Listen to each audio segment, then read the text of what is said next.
Well, good morning. Thanks everyone for joining. We are watching the participant list grow, and when we hit something approaching a quorum, we'll get started.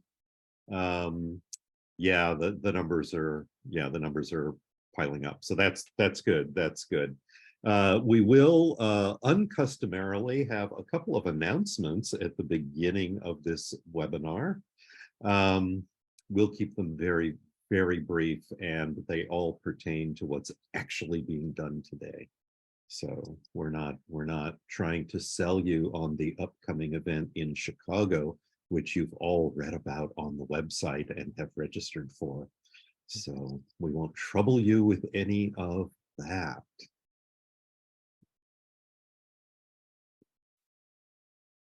Okay, so we're going to get going because there's just so much to do. We really can't delay anymore. We're going to try something very, very new today for Building Smart USA. And once you've met Mark, you'll understand why this was a great opportunity to try something new and just a little bit daring, and that has a potential to be really valuable. Typically, during these webinars, we've asked you to remain absolutely silent out there in cyberland and type in your questions. However, today we're going to try something new. When Mark brings up a slide that asks a question, we are going to ask you to use the Zoom capability that says raise hand, which you probably see at the bottom of your screen, has a little picture of a not quite Mr. Spock hand. And when you do that, we'll know that we should unmute you during the conversation, and you'll be able to chat directly with Mark. So we hope that won't be too confusing. If you have any questions, do type in the chat window. Either Janice or I will help you while Mark is presenting. And speaking of Mark, today, we are privileged, honored, gobsmacked, really, to have Mark Counts joining us from Caltrans. Mark is a rare combination. He's a visionary, and you know we don't try to use that word much, but he is a visionary with his eyes firmly fixed on a bright future for us all. However, at the same time, he is completely invested in making that future a reality now through practical implementation. He's a self-described total impact junkie. We're just so excited to have him, and so we're not going to delay him anymore. Mark, take it away for us, please. Thank you, Tony, and good morning to everybody. Thanks for coming out. I think we're going to have a good time this morning. Let's see, I'm going to share my screen. How's that look, Tony? Looks beautiful. Thanks, Mark. All right. Well, let's see, I got this and then I'm trying to let's see if I can get. I think I'm ready. Okay, I'm ready. All right. So the first part of this, we're going to have some interaction, and I noticed a few familiar names. So if people don't volunteer, unfortunately, I'm going to have to call on your name. And I'm just giving a few people a heads up. I see DeWall out there. I see Pat Lane. So you might want to not be checking your emails for the next 5-10 minutes, because you might get called on if we don't have willing volunteers. But you know me. If you don't know me, I like to connect. I like this to be more of a conversation where we can both build each other up. But at the end of the day, I also hope that you have a better understanding of where we're at from an organizational standpoint when it comes to digital delivery. And I'm going to be talking about different types of projects that have been going, are going, and are emerging here at Caltrans, that when you wrap them all up together, you get a beautiful picture of digital delivery. All right. And then, yeah, and if you have questions along the way, feel free to raise your hand. We can, stop and handle those questions as we go too. All right. So thank you again, Tony, for that great introduction. My position at Caltrans, I'm the Chief of Office Surveying Systems.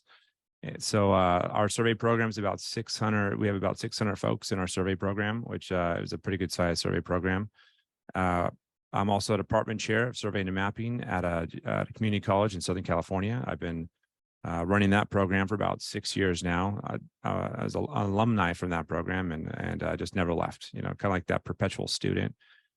Couldn't believe this, but I've been doing this for over 18 years. I like to say I'm field tested and office approved. I'm married with 3 kids, and I love to play music, as you can tell behind me. All right, so this morning we're talking about digital delivery. And again, if anyone has a comment, a question, let's make this more conversational. Then, I'm not a big kind of like keep the pulpit in the church, right? Like we don't need pulpits here. So this is more of a conversation and not a lecture. And let's just build each other up this morning. Okay, first question, and I've already warned you. This is interactive. So is this a digital twin? And this is where everybody fights each other to try to participate. So is this a digital twin? Don't all be raising your hand at once. Okay, Pat Lane, my man. Mark, my guess would be no. I do not believe that this is a digital twin. Can you open up a little bit, maybe expand on that? What makes you think no? I believe a digital twin, and as you and I often agree, Mark, that term is often thrown around loosely. But I believe that what we're looking at is not comprehensively data intrinsic, meaning that it is not intelligent, it's flat, it doesn't share a great deal of information with me as to the attribution it might hold. And there is just so much information that I do not have by looking at this. 10-4. That's a fantastic explanation. Yeah, I mean, you literally read my mind. But does anybody disagree? And it's okay. We can have, we can have casual disagreements here. Does anybody disagree with Pat's understanding and approach to this question? How about DeWall? I told you, DeWall. Did he just sign off? He's like, I'm out of here. Can you guys hear me now? Yeah. Well, I mean, thanks for calling on me. I mean, I think, given, I don't know what is in the wallet, or if you like open the wallet, it can actually be a digital twin. Okay, well, that's a good segue, DeWall. How about now? Is it a digital twin now? Yeah, you could think. I mean, just the Costco card probably makes it a digital twin. So if you took this picture to Costco, are you going to get in? Yeah, well, it depends. I can put the picture on my phone and I can get in, right? So okay, all right. It all depends, right? I mean, that's what I mean. That I think looking at, I mean, I like to look at problems in a very non-traditional ways also. Right. And I totally agree with the earlier comment that digital twin is one of those terms that gets thrown around like everywhere and anywhere, right? Yeah, 10-4. Well, and this was interesting because we're not done with this yet, DeWall. So Pat, now that we've got the wallet open, is this closer to your expectation, or it's still not there, right? Yeah, I'm hoping you can hear me. I think we're closer. I mean, we of course have a better representation of, the wallet. We know a little bit more about what it contains. However, once again, I would just mention that there's so much information to be had just within these individual cards that we can extract from what we're looking at. Once again, I get back to the attribution and the intelligence of the data. 10-4. Can you see? So I just updated. So now we got. So kind of what I've seen, Pat, on PDF digital as-builts is this. I'm trying to come up with like a simple way to sort of capture what I've experienced in digital as-builts on PDFs. You go from very little information, a little more. So how about this one? And don't try to steal my identity. My license number really isn't B999999. Okay, so don't even try. I think we once again we have a tremendous amount of information here. We know the contents of the wallet. One of the things I would argue is that we still don't necessarily know what the wallet's made of. Is it plastic or is it leather? Wow. And as far as the information that you're sharing with me, if I were to give the California Highway Patrolman this information, if I were pulled over for speeding, I would probably still be cited for not carrying the actual physical license and the intelligence that that license may have. So for instance, if you were to turn that license over, there potentially would be a barcode, something that could be scanned that has even more intelligence. And so I think each one of these individual components has information and, as you know, data that shares with us a much more complex picture of what physical representation is. And therefore, I would still argue that this is not, as I see, a digital twin. So if you're taking an Uber and you wanted to give him a $20 tip because you're a generous guy, And a miss, see what happens. If you gave him this picture, how would he feel or she feel? Oh my goodness, they probably look at you like you were from another world. That'd be ridiculous, right? And so here's the real deal, and I've got this in my hands. I can feel it. I can interact with it. I can take certain pieces of that model out of it and use it for different purposes.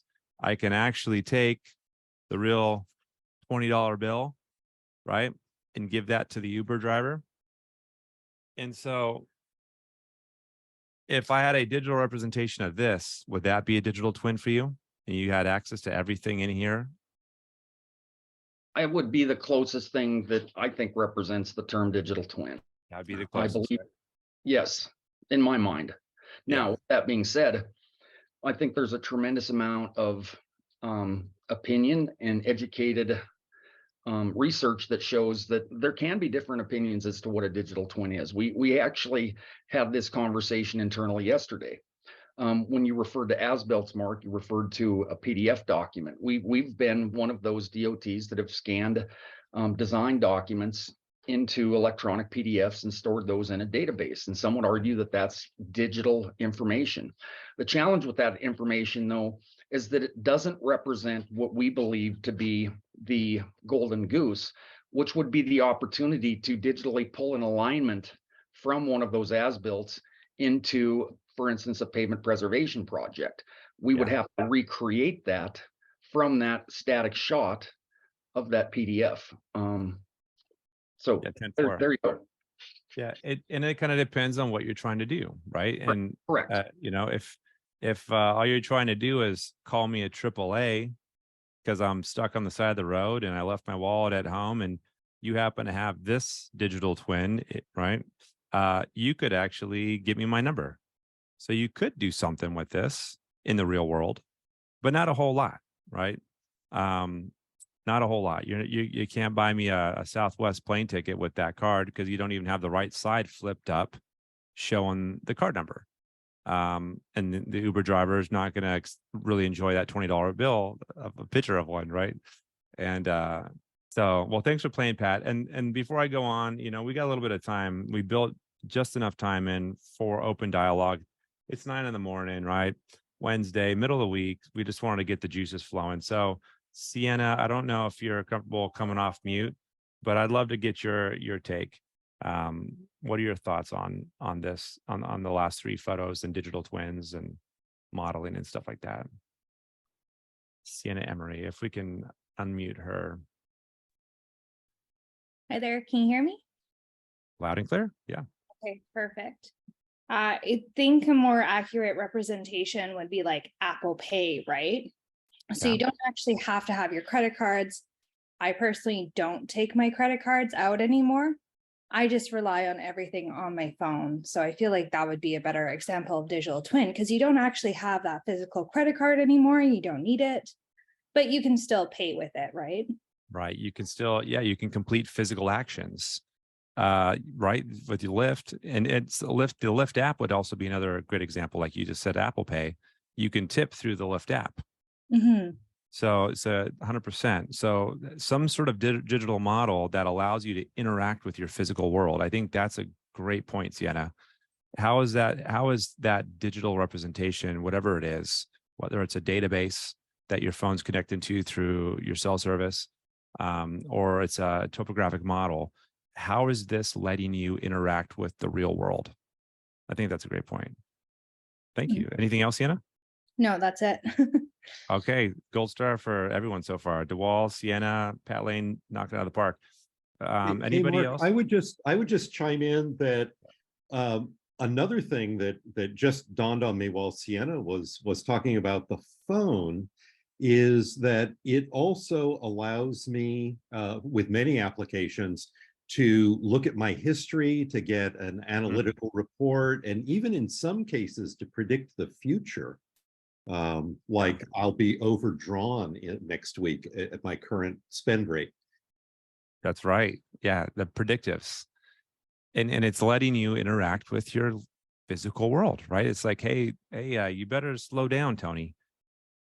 Your spending rates, you're burning a little too much this month. Slow down a little bit. That's a good point. No more oat milk lattes. Oh man, what does life come to, right? Let's see. Let's go one more, and then we're gonna move on. I've got to do it because he loves when I do this. Joe Blecka, why don't you close us out? Any thoughts on digital twinning, the photos that have been shared, the comments that have been made? Yeah, I like the notion and this thought that a digital twin isn't it can be many things to many different people, and it's kind of a fit for purpose type of definition. So coming from a survey and construction background, you could make the case that surveyors have been doing digital twins for, well, when was the first software used, and your old HP calculators, right? You're physically you're digitally representing the physical world. It's just gone up quite a bit in scale, in geographical scale over the last 10 years or so, right? So it means different things to many different people, and people can get tripped up on what is a digital twin and just getting so tied into definitions of things that it's really a nebulous thing. Your designer or your architect or your surveyor or your contractor, the digital twin is going to mean something different to them. And this Calms project has been an attempt to include as many of those personas and individuals into this conversation as possible. So that's my 2 cents, man. Fantastic. All right, well, that's a good segue to moving on. So Joe mentioned one of the things I'm going to talk about, which is comms. We'll touch on that a little bit. We're going to talk about 4 sort of like fundamental programs that are taking place at Caltrans that, in my opinion, are all being sort of stitched together to create new value. And for us, that new value is what we're one analogy to think about this is a digital cathedral. You're all somewhat in the building game, right? Whether you're building software, you're building highways, you're building databases. I think we're all here because there's something inside us that wants to build and make things better. And that a phrase that we like to use is you're an impact junkie, right? There's something inside you that just drives you to want to make something new, make something better, make something lasting. So you can sort of pass on that digital baton to the next generation where they can then build on top of what you built on. And that's why we like this digital cathedral analogy. Cathedrals back in the day could take anywhere from 100 years to 3, 4, sometimes 500 years to finish a cathedral. And I know some of you have heard this analogy before, but I don't think we can say it enough, because we've got there's 2 parts to building digital systems that I think we'd be very wise to be mindful of. Number one is when you're trying to do enterprise system-wide changes, it's going to take generations, I think. These things don't just happen overnight.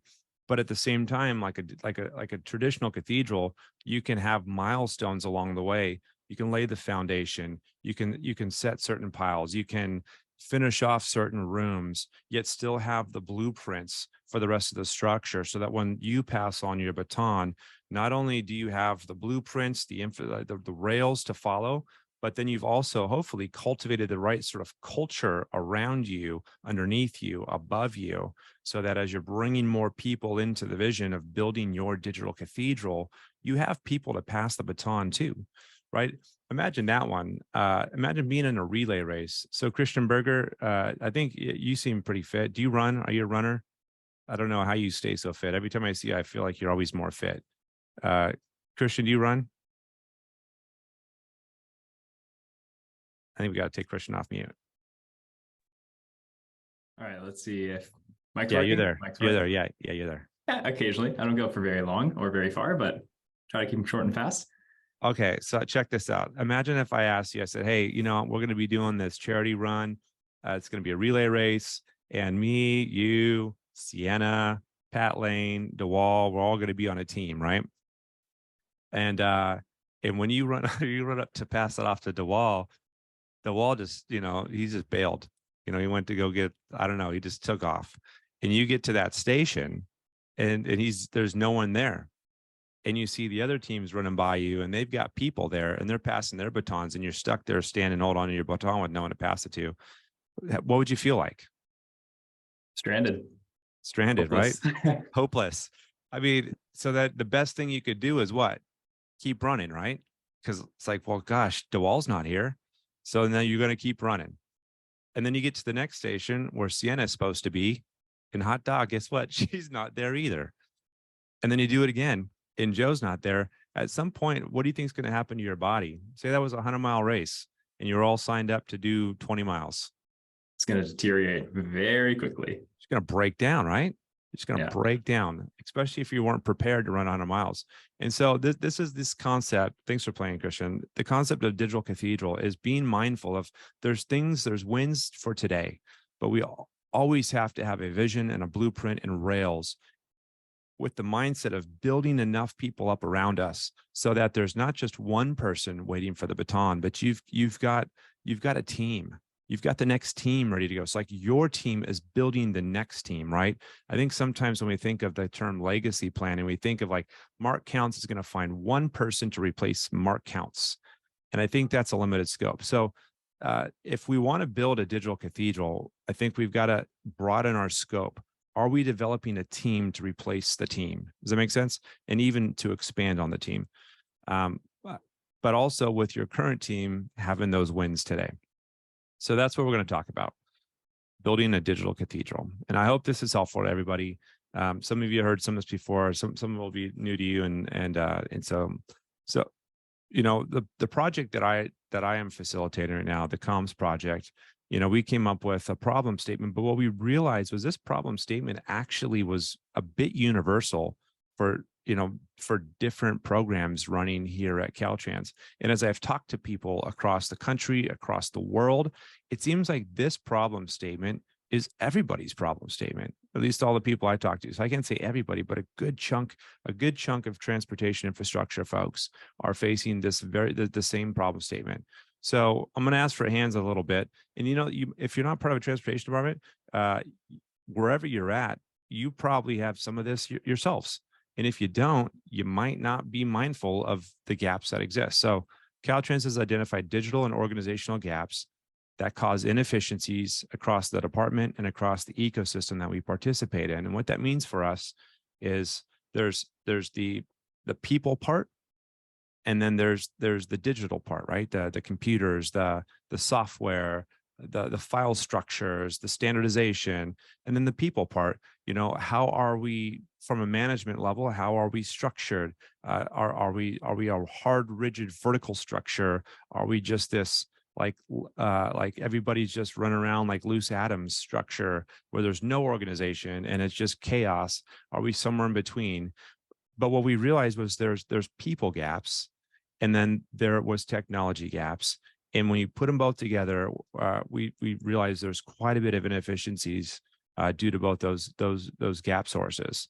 And then it wasn't just us; it was also all of our partners that we impact. So we've got a few partners. You'll see the slides later that, you know, some of our partners on the call. But I'm going to call on Joe Blecka again, just to maybe think about. Remember, Joe, when we were first talking about the difference between vendor and partner, right? We got to unmute Joe. Yes. You remember that? And so like this was like when it really started to become clear, like some of our organizational gaps were the way, if we wanted to do new things, the way we were even just terming or labeling software development companies. So like how does it feel, Joe, to be seen as a partner versus as a vendor? Is there a difference for you? I think it's set up a different atmosphere and environment where what I think you'll get into a little bit here is we've been able to bring direct competitors together in private competitors into this system to solve the problem statement, and there hasn't been that that selfishness or that strive for revenue or profits or sales. We've been really focused on trying to solve these problems together, and I'm sure it'll come out in the end. But the focus has been very open and very honest, and I think that all started with something that may be seen as trivial, but it definitely hasn't been. In Mark, what you've said, we're not working with vendors, we're working with partners in this. So I think that laid the foundation for the initial successes that we've had so far. Thanks, Joe. That's awesome. Thank you. And so Joe is from Trimble, and you'll see that Trimble is one of our software partners. And what that means is he's part of Caltrans ecosystem. He is part of our ecosystem. And so part of solving the digital cathedral problem is identifying your team, right? Who are those people in your team? They're not always going to be the people that are behind your organization's walls. You're going to have people outside those walls that you're going to have to bring in. And I'm really proud of this. I mean, we've come along so far, where we actually have software development companies. Now they've got their own partner numbers, and they're part of our ecosystem. We've brought them into our ecosystem where now they can test and work with us behind our own firewall. And that's just another manifestation of this idea that we had organizational gaps, both in-house and out-house, and we had to start to fix those if we wanted to build this digital cathedral. And that's happening not just with our program, but it's really starting to spread, and we're trying to get that culture out so that we can, as a team, that we can tackle these problems together. So that's basically the solution statement: a better connected Caltrans. So across project delivery. And I'm going to touch on BIM for I, a very critical program that has been going on for about 2 years now at Caltrans. Across programs, that means, not just, you might hear BIM for I talked about, like, you got project delivery, and then you got operations and maintenance, and you got asset management. We got to connect those all. And I think that's fine and dandy. And as I've been digging in with FHWA more and more, in particular, David Unkfer, their vision was also a lot broader. It wasn't documented in some of their earlier documents. But like for us, we want our legal department to be connected with us. We want HR. We just want to be connected, across programs, and then across the ecosystem. That's talking about, okay, well, how are we going to better connect with, say, so we've got a Department of Water Resources. They're a sister agency to us, and they've got their own survey program that's collecting all kinds of rich information about the real world. Why aren't we connecting our rich information about the real world with their information about the real world, and having a more full picture of what that real world looks like, right? So this digital cathedral concept, we've got to kind of take a look at the ecosystem we're a part of, look at the programs within it, the different partners that are participating in that ecosystem. And then start to ask yourself, how do we get these things connected? If you want that beautiful, wonderful, fantastic digital cathedral at the end. And so what we found is people, platforms, data systems. Pat Lane's probably sick of this slide, because this is like, if there's one thing about me that you'll learn, it's always this: people, platforms, data systems. It seems like that order of operations has worked very, very well for us. People, platforms, data systems. So the people part, one of the things that we've realized too along the way is we had to start to show people where their commonalities were instead of all their differentials, right? So what that means is you got, again, Christian, Sienna, Joe, Pat. Pat and I might be a little bit closer to the domain expertise with surveys and geospatial things, but then you got Sienna and Christian who are more specialized in software development. And if you want to know anything about safe flow, go to one of those two, and I'm sure they can work it out for you. If you want to know what it's like to run a geospatial software platform, you can go to Joe Blecka. That does all kinds of things in the platforms that he supports, right? But at the end of the day, like, all of us are doing very similar processes. So we do have domain expertise, and there is a differential between us, but there's this common core process that we all go through. And that's kind of what I found, right? And it goes like this: we collect information, we store information, we process information, we share information, we build something with information. And the idea is at the end of that process, there's some sort of value that comes out of it, right? And so we're calling everybody, if you're in this process at your job, right, you're an information professional. And so if we can start to see that commonality, then we can build on that commonality. And that's where, having a digital cathedral makes a lot of sense, because if we're all collecting it, storing, processing, sharing, and building stuff with information, let's bring all of those processes together the best we can, so we have the best representation of our physical world. Even right now, you're doing it. I'm talking, you're collecting with your ears, you're collecting with your eyes, you're looking at slides, you're storing it in your brain. Maybe you're taking notes. Maybe you're screen capturing this right now. I don't know. And then you're going to process it as I'm saying things. Like, even right now, you're like, do I really collect, store, process, share, build? Is that really what I do? Is it that simple? It's just has a very unique, specialized, and sometimes complicated focus.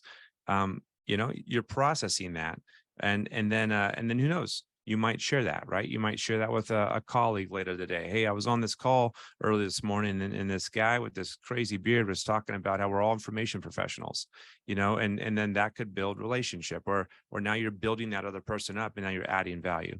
So, but we found it's key to identify the fundamental concepts or the fundamental patterns of the people here within our teams. And that's been super helpful. So just so you know, here's a quick glimpse at our information professionals at Caltrans. These are all different programs, divisions, right? From safety, risk management, operations, and maintenance. We have a rail and transit group. We have a public affairs group, civil rights. We have my group, land surveys, right away. We've got design, structures. We have federal liaisons. We have budgets and audits and aeronautics. They've got their own planes, right? And we're all doing the same thing. We're collecting, storing, processing, sharing, building with information. But we're often doing it by ourselves.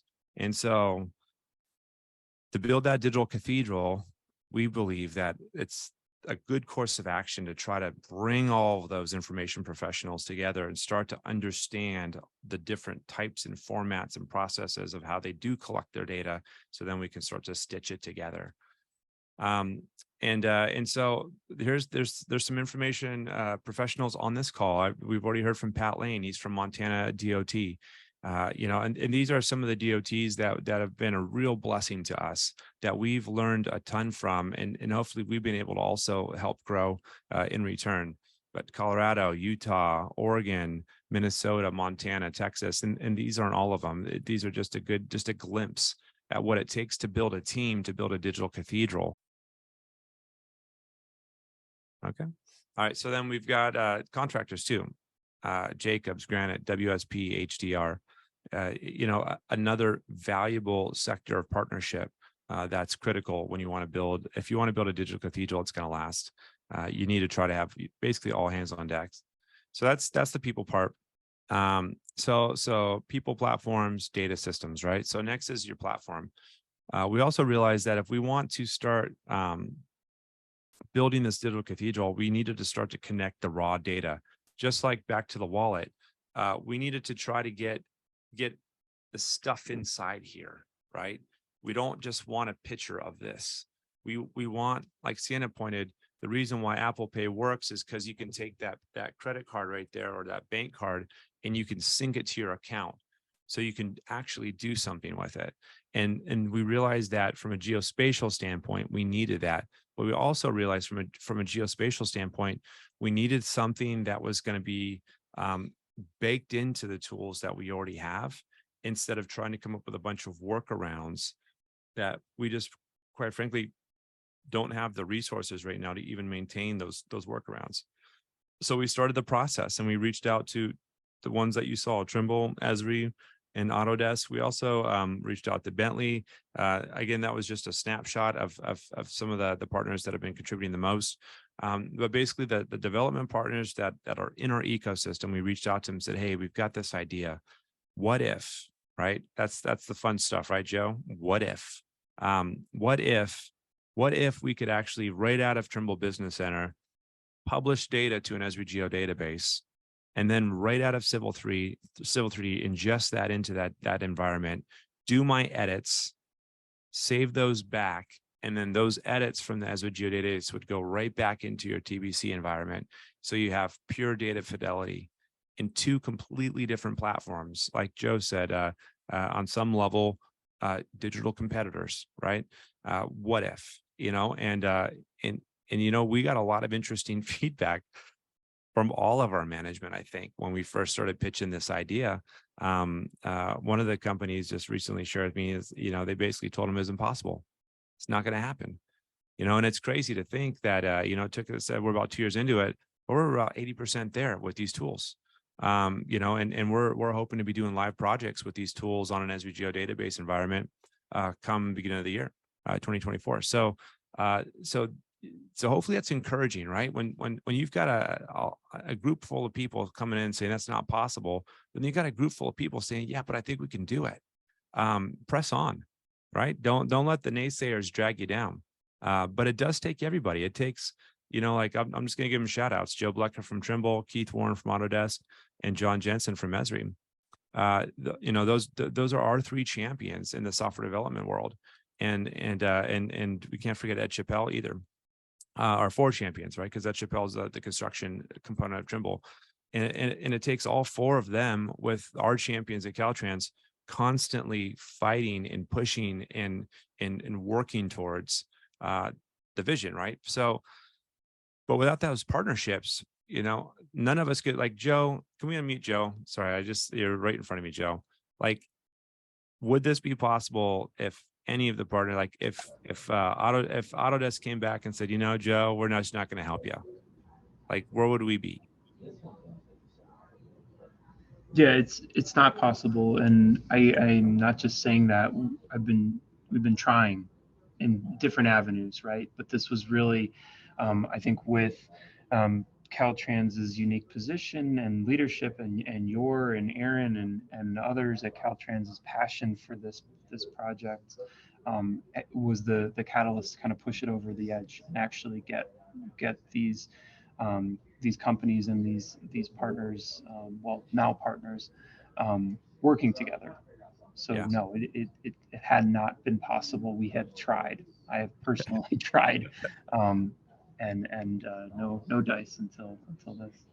Yeah, and I appreciate your partnership, Joe, and just everybody. But without that, without these partnerships, that just doesn't happen, right? So if you want to build a digital cathedral, you have to have a strong team and a shared common vision. You've probably heard that 1,000 times, but it's true.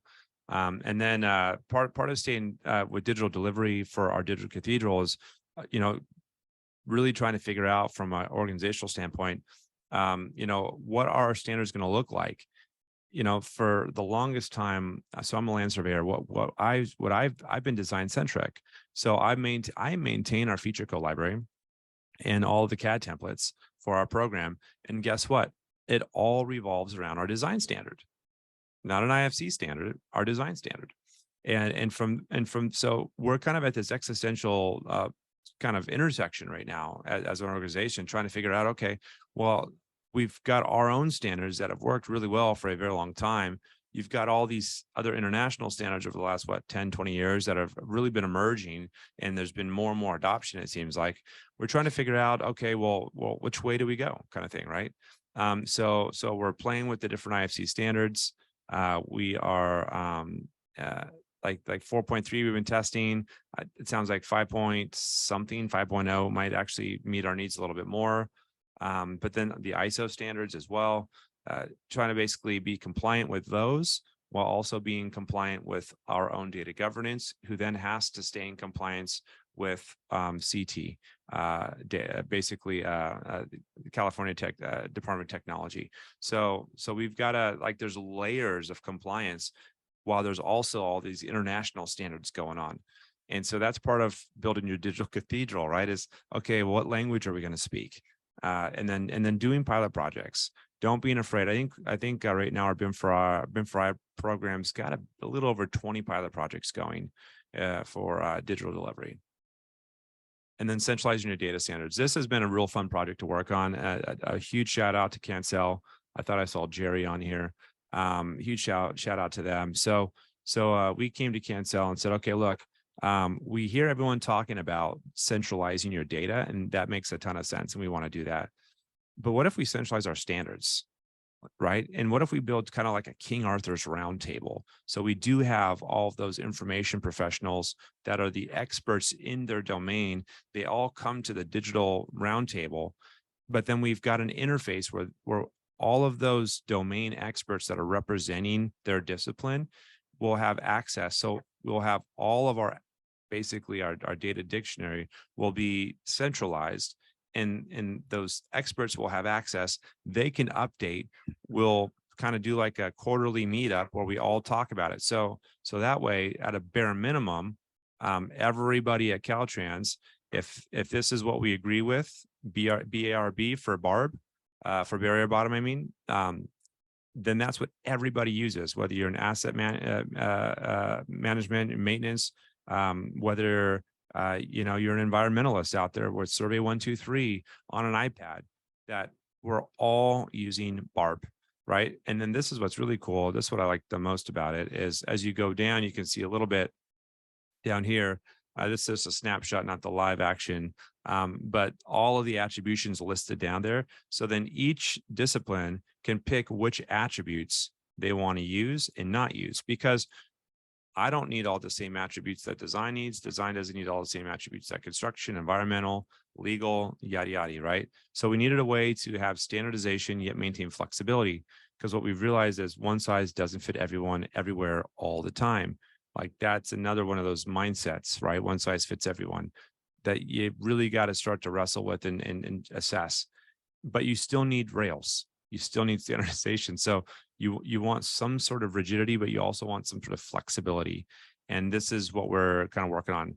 And what's cool about this is once we started working on this, we said, well, heck, what can we do with this once we get it centralized?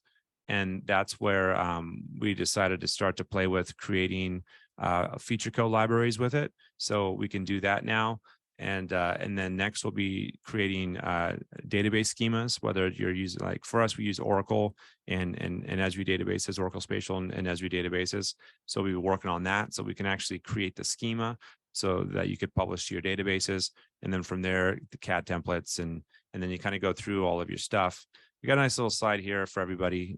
So you can see the different things we're going to be creating with our DPC. And this is will be a huge time saver.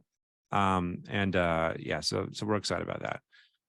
So then it's not just about centralizing the data, but make sure you're centralizing your standards. You don't want to just put, like, I've seen this, and we just, when we saw it, it's like, I don't know if that's going to be the best future fluid approach, but keeping all your standards in spreadsheets. Because if you put it all in spreadsheets, yeah, you've got access. You could put them in like a team so everybody can have a centralized access, but it's not really going to do anything for you. And so, like, an analogy I've got for this, who are my investors on the call? Do we have any investors? I bet Javel, are you there? Javao. We need to unmute Jav. It's pronounced Javel. Are you there, Javel? You look like an investor. Yes, I'm here. Are you an investor, Javel? Yeah. Okay. I thought so. So I got you right. So imagine if you came to me, you're like, hey man, I'm an investor and I got I got like 100 grand I need to invest, you know? I said, Jovel, that's great. Good job saving money. And I said, okay, this is what you need to do, Jovel. You need to go to Home Depot. You need to buy a shovel. You need to dig a hole in your backyard. You need to put your money in a trash bag. You need to throw it in the hole and you need to bury it. What would you do? What would you say to that investment strategy? I will question all my engagement with accounts that involve you. Well, I mean, are you going to make any returns? Like what's I that? know, absolutely no. So Yeah, you're like, what? Who? I don't even know this guy anymore, right? You're like, who is this guy? And I think that's kind of like, like, thanks, Jovel. That's kind of like how I see the spreadsheet sort of thing. It doesn't do anything, but let's keep Jovel off. Unmuted. Now, Jovel, what kind of investment strategy would you give me if I came to you and said, hey, I got $100,000, Jovel. What should I do with it? What would you tell me? And there's a little disclaimer. This isn't real financial advice. So don't go do what Jovel's about to tell me. But Jovel, what would you say? the first thing that actually what we were doing about more than a year ago, right? So what's the end vision look like where you want to invest? Because without having that North Star, there is no point in taking the first step, right? The first step, second, maybe even 10th step is not going to get you where you want to be. But first, the definition, you have to define your North Star. Okay. So my North Star is, Jovel, I want to double this in 10 years. Mm-hmm. So now we know what I want to do with it. Yeah. So it's okay. I want to double this in 10 years. Yeah. So would you have any just loose, just play with me, just loose ideas of what you do with it? So then I'll put actually my product hat, right? So in terms of, hey, the scalability. So for example, once there is an idea and maybe you have an MVP product as well, then how would you scale it up, right? So the people, processes, product, right? So those 3 Ps that anybody would understand, right? So that is how I start thinking about it.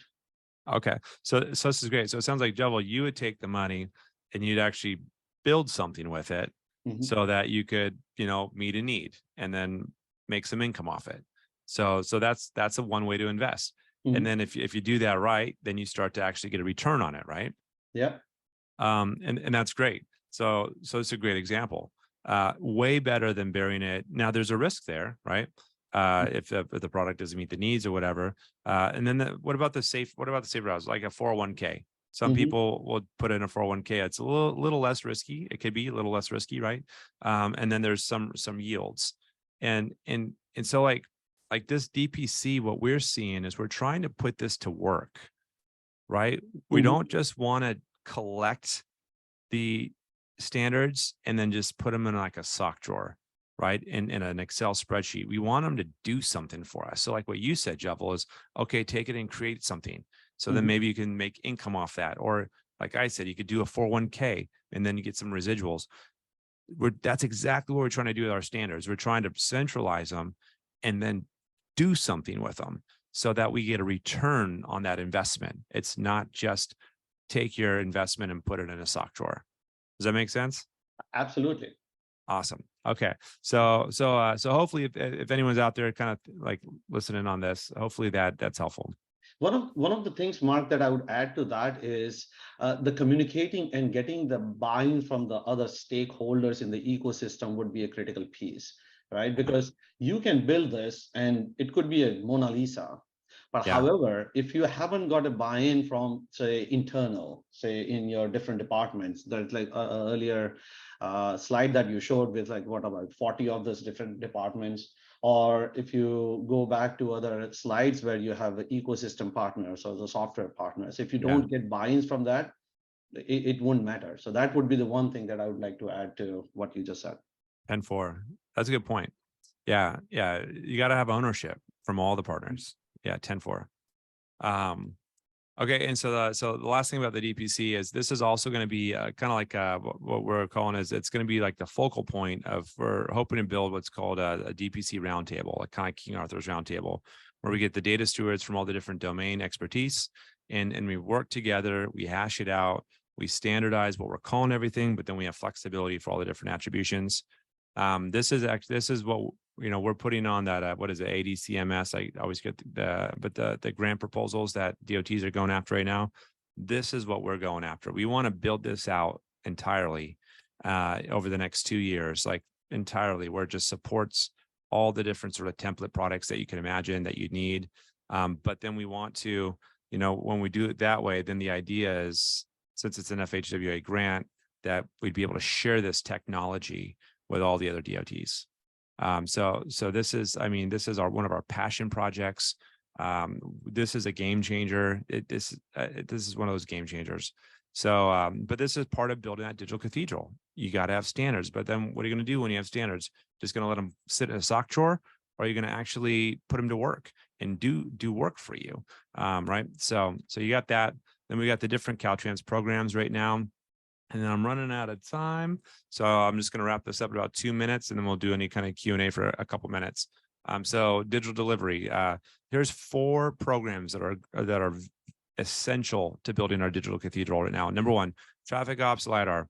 So our operation and maintenance traffic ops team, they just put out a contract for to collect constrained LiDAR data for the entire Caltrans corridor system, which is huge. You want to build a digital twin, you've got to have data, right? If you want to build a digital twin, you're going to need to have real world data. I think if you want to build a digital twin like we define it, and you'll see that we actually don't use digital twin. I'm going to show you in just a little bit what we use. TAMS, transportation asset management system. So these folks, it's basically a strategic and systematic process of operating, maintaining, upgrading, and expanding physical assets effectively through their life cycle. So traffic ops is data centric. TAMS is asset centric. And then you've got BIM4I, which is basically looking at our project delivery processes and trying to connect that part of the system better and trying to do more with the tools that are existing today, right? Trying to finish off their models of intent, project information models, working on the model as a legal document. And so they're project delivery focused. And then you've got comms, which is what we like to say ecosystem centric. So that's the program that's trying to say, how do we basically connect project delivery, asset management? How are we connecting with legal and HR and stuff like that? And so with comms, this is sort of like our end goal. So like Jovel said, you need a North Star. And so I think all of the programs are actually pushing towards this. And this would be our digital cathedral, where everything that you see in here is interactive. You'd be able to click on every light pole, every barrier, every stripe, every tree, and find different types of information out, right? So the environmentalists are going to want to know different things about these trees that the surveyor probably wouldn't even know where to begin, right? And so our Office of Equity would want to know certain things about disparities in this housing tract back here, right, that our designers might not be privy to. And so building a 3D experience is sort of this digital cathedral for Caltrans. And then those 4 systems that I talked about earlier are all essential towards this North Star. And then this lets us leverage existing value. And that's a lot of the BIM4I stuff, right? Like, okay, what are we doing now? How can we take what we're doing and do better with it, create more value, use more technology to create more value? How can we create new value? And that's where you see things like comms, actually working with software development partners to create tools that didn't even exist, right? 12 months ago, these tools were just on a whiteboard between, about 20 people. And now it's all coming to life. And then last, I'll end with this. One of the things we're doing, we started this summer, is what we're calling the Siempre Viva Discovery, and we've yet to, as a organization, take a new project and really tear it apart more from like a data standpoint, and try to figure out what types of data, what sorts of transfers, like that stuff. So we've been chopping wood on this summer, And we'll probably be working through this for the next six to 10 months, just in general. Just trying to learn as much as we can. What's cool about this project, yeah, so project managed databases, they've modeled geometrics, modeled bridge design like LOD 300, modeled roadway design, acquisitions. We got Ben Shen from Bridge. That was an amazing bridge, Ben, by the way. We went out there on a site visit 3 weeks ago. It was just amazing. So kudos to you. Model the roadway design. There's a ton of acquisitions, digital construction methods. It's also a new port of entry between us and Mexico. So it's an international project. So you got all kinds of information coming in and out of that project. So we're using that as sort of like a benchmark from a data standpoint. And so you kind of put it all together, and you can only do so much in an hour, ladies and gentlemen. So I did my best to take what we're doing and try to condense it into an hour so you can at least get a taste of what we're doing, how we're doing it, why we're doing it. And at the end of the day, we just want to leave, we want to leave California in a better position by the time our work's done. And then also build the right sorts of teams around us. So there's not just one person to hand the baton to, but there's actually a generation that we can hand the baton to, and then they can keep building the cathedral. So thanks for your time. That's it, Tony. I think we're good. We're good, and we have 30 seconds to spare.